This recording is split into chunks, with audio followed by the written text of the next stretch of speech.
What's up, everybody? It's Alex from Heavy New York, and on the phone we got Devin from Sunsleep. Thank you for your time today, man. I appreciate it.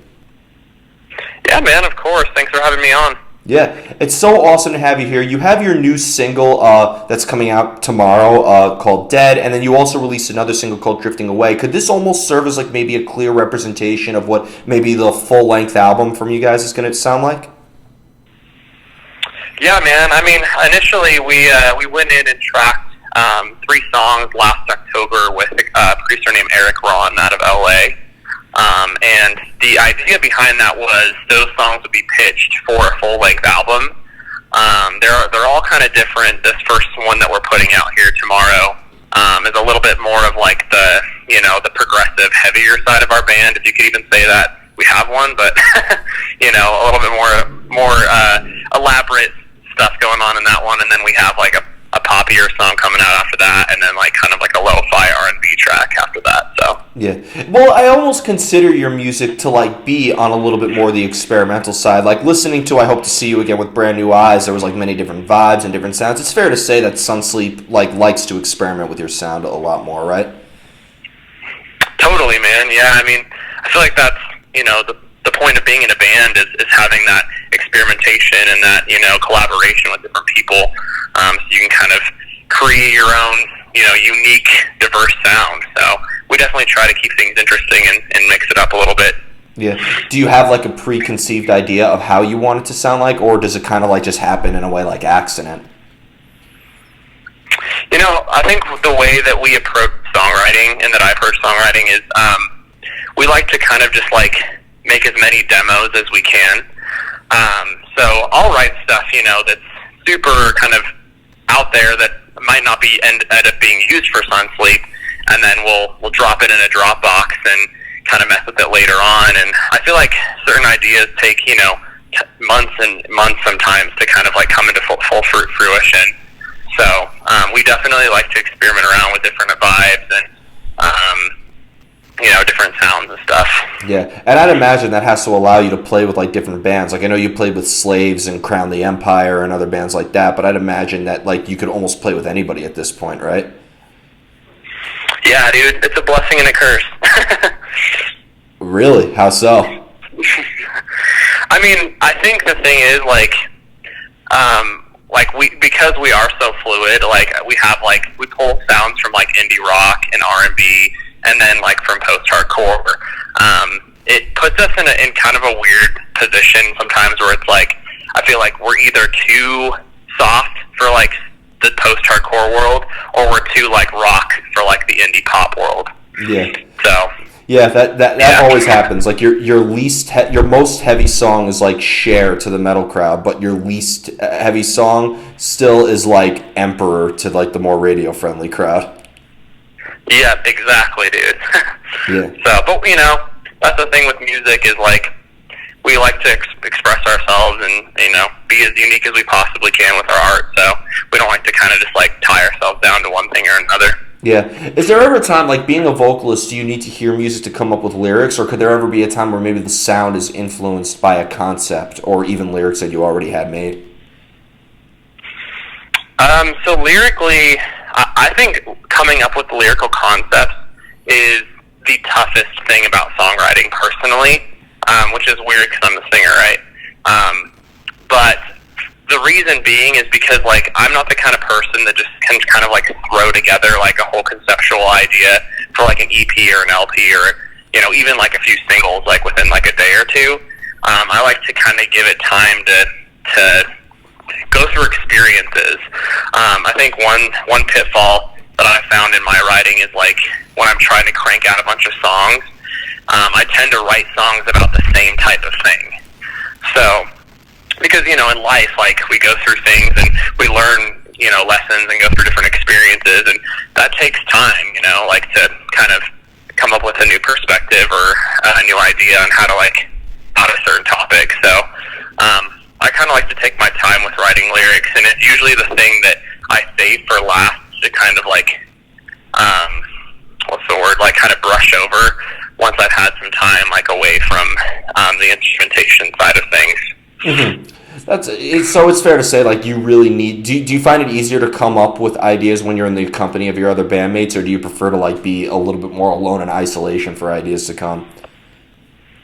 I'm definitely the kind of person that likes to work alone on that type of stuff, and it's not because like I don't like their ideas or like whatever. It's because like for me to come up with something that I feel like rings true to like my life or like what I'm going through or like something that's going to like metaphorically like inspire me, I kind of have to separate myself from all like the noise and like people and really just dive into that like muse part of my mind.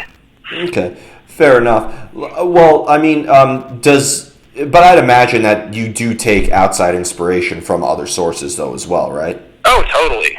Yeah. Like, when we work with other producers and engineers, like, they'll throw out ideas and, like, lyrically or just melodically. And, like, Eric Ron, he's so good at that kind of stuff. Like, he would just be sitting there humming a melody. We'd be writing, like, a guitar loop or something, and he would just be like, oh, this is cool, and just, like, be humming something to it. And that would directly inspire me. But, like, lyrically, I kind of take the reins in my own way. Yeah, definitely. Do you try to leave the music open to interpretation, or do you like the listener to sort of maybe see things from your point of view? I don't know. I think that kind of, from track to track, that can be a little bit different. But I don't know. I think overall, like, I try to make things, like, themed so that it's more metaphorical, so that it's kind of open to interpretation. But there are songs that are a little bit more direct. I can be kind of blunt with like my lyricism as well. So yeah, it seems like you're experimental and with that aspect as much as you are with the actual music. Totally, yeah. Yeah. One thing I was really curious about is when it comes to playing your material live. I have yet to see Sunsleep. I hope you guys could come here in New York City one day. But is there maybe a similar energy into playing live as you do when you're recording or songwriting, or is playing live almost a completely separate art in itself as well? I think we try to keep it as, tight knit and as close as possible to the record and to like the things that we capture. Obviously live you get a whole new, dynamic of things. Live music is a lot less, clean cut compared to the studio recording, but we do like use a lot of the same sounds and stuff. We try to get our guitar patches to be pretty much identical. But there's a little bit of nuances that, I feel like with any band that is going to be a little bit different live. Like, we'll be playing a song 4 or 5 songs in, and my voice will be a lot more tired than it was like when I had 3 days of rest and whatever in the studio. So I'll kind of have to go about some melodies a little bit different and such. But for the most part, I think we try to keep it as close as we can. Yeah. Kind of going back to like the lyrics and the music in a way though, like when people are hearing like a more aggressive song by you or a more like like a more for lack of better words, mainstream song or something like that, is it almost kind of like expressing a different side of you in a way? Is it almost like expressing what? A different side of who you are personally?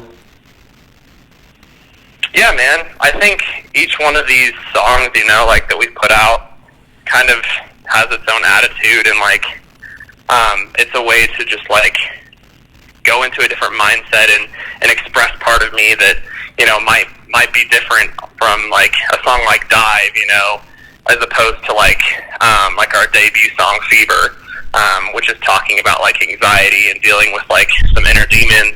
Where Dive is kind of more of just like a lighthearted like summer jam that's like talking about enjoying the moment and being here and present, where those are two different mindsets. So I definitely kind of juggle back and forth between different like personalities, I guess you could say. Yeah. With our stuff. Yeah, and I guess that says it in the style of lyricism as well, right? Whether it's something both lyrical and metaphorical, or literal and metaphorical, I almost feel like that the music also influences in a way on how you express that as well, right? Yeah, totally, man. Totally. Yeah. I have 2 more questions for you. You ready for the most difficult question of the whole interview? Of course. How do you know when a song is done? Right? That is the most difficult question. I think that whole thing, like, with, like, being complete on something, like finalizing, I feel like musicians can get caught up in just like going over things over and over again and trying to make parts, you know, more fitting or better. But I feel like part of the art in it of itself is being able to be decisive and just being kind of like, well, this is good enough. Like this portrays what I want it to portray. And, you know, it is hard not to like open a session back up and be like, you know, but there's this better tone now, and like, you know, like revisit something again. And there's nothing wrong with that, but I feel like part of the creative process is being able to have that like kind of like finite mentality of being like, all right, this is done, like let's wrap it up, let's print it, like you know, I feel like as an artist we always are like progressing in a way, or like, you know, down the road we might have a better way of going about writing stuff, but in that time, that's part of the beauty of it, is like you're capturing kind of something that is representative of where you're at currently, and like that in and of itself is finite. So, do you find it the longer you're working on something, though, the harder it is to kind of maintain that moment in a way? Yeah, because, well, I don't know. I guess like it depends on like specifically what I'm working on. You know, I feel like there are songs, like I was saying, like where it's okay to spend 6 months on them, you know, and do like a few different revisions. But then there's those songs too where like they come together within, you know, 24 hours, you know, and those are completely different types of songs. But like, I don't know, sometimes that 24-hour song that like just came together ends up being more successful than that song that was like fully realized over 6 months. So I feel like there's really no rhyme or reason to it half the time. It's just kind of when inspiration strikes. Of course. And I'd imagine it's got to be the worst when inspiration strikes at like the most inconvenient time, like when you don't have a recorder next to you or even a pen. My gosh, dude. Yeah, that's what voice memos are for, though, man. Like, thank God for that. Like, I have that happen all the time to me, where I'll be like driving in the car, or like, you know, going out to like eat or something, and I'm like, something will just pop in my head. And I'm like, all right, got to get the voice memo out. And people are like, what are you doing? And I'm like, trust me, like, I will forget this if I don't record this onto something right now. So yeah, you ever that's the beauty of a smartphone. Yeah. Well, have you ever had to like record something in the middle of a restaurant though, and like people are looking at you, kind of like weird or whatever? Dude, I actually have gone into like a restaurant bathroom before, and like recorded like a little like chorus line that I was like not quite finding like in the studio, but then like all of a sudden it just came to me, and I was like at the sink and I was like recording it, and then some guy walked in and he's like, oh, all right. Oh, that's he's like, what's going on in here? Dude, all right, what listeners, let's start something now. Bathroom recording sessions, let's make it happen. Or like bathroom riffs or something like that, like a compilation record of all the best songs that were thought of in a public restroom. In a public restroom. Yeah. There you go, dude. Hey, sometimes the reverb is cool in there, so you never know. A real artist can make any environment his studio. True. Yeah. That is so true. Yep. And finally, correct me if I'm wrong, but you guys originated in Dallas, Texas, right? Yes. Yeah, we did. I'm the only member of that band who's not from Dallas. But the rest of the guys, they all live down there in Dallas, Texas. Oh, okay. So was it like was there kind of like a scene that Sunsleep like had to like cut their teeth in a lot in a way, or like did you guys just, are you really not associated really much with the scene down in Texas? Because I hear like Texas is like a phenomenal scene for music in general, whether it is metal or rock or pop or anything like that. Yeah, it is, dude. Texas is a whole different ballpark. I grew up in Utah. I know that they all like were part of like the local scene there for a number of years. They had a few different band names before Sunsleep came into fruition with them, but yeah, they definitely had to cut their teeth in that scene and like, you know, kind of prove themselves a little bit. And we both kind of met at the point in our careers where like they were looking for a change in genre and you know, a new vocalist, and I was looking for a band that was essentially kind of doing sonically similar things to what they were already kind of doing. So Okay. it worked out. There you go. So before we go, I want to thank you so much for your time today. Is there just anything else with Sunsleep you would like to promote? Obviously, thanks to a certain virus that shall not be named. I don't want to give it any promotion. Oh, I know. I don't want to give it any promotion, so it shall not be named. But is there just anything that you would like to promote for Sunsleep? Like, when everything clears up, I'd imagine we'll be seeing you on the road quite a bit, right? Yeah, of course. Unfortunately, like, no plans of touring as of yet with this year, just because of how everything's been. But we are releasing music this year. This is just, like I said, the first of 3 songs that we're putting out. So there'll be 2 more to follow. And music videos, I can't give any specific dates as of yet, but they're all going to follow up with this release, like, pretty consistently. So, looking forward to new releases this year. Awesome. Well, thank you so much, Devin. Everybody, we are here with Devin of Sunsleep. Be sure to pick up the new single, Dead, when it comes out on May 12th, and we'll see you next time on Heavy New York.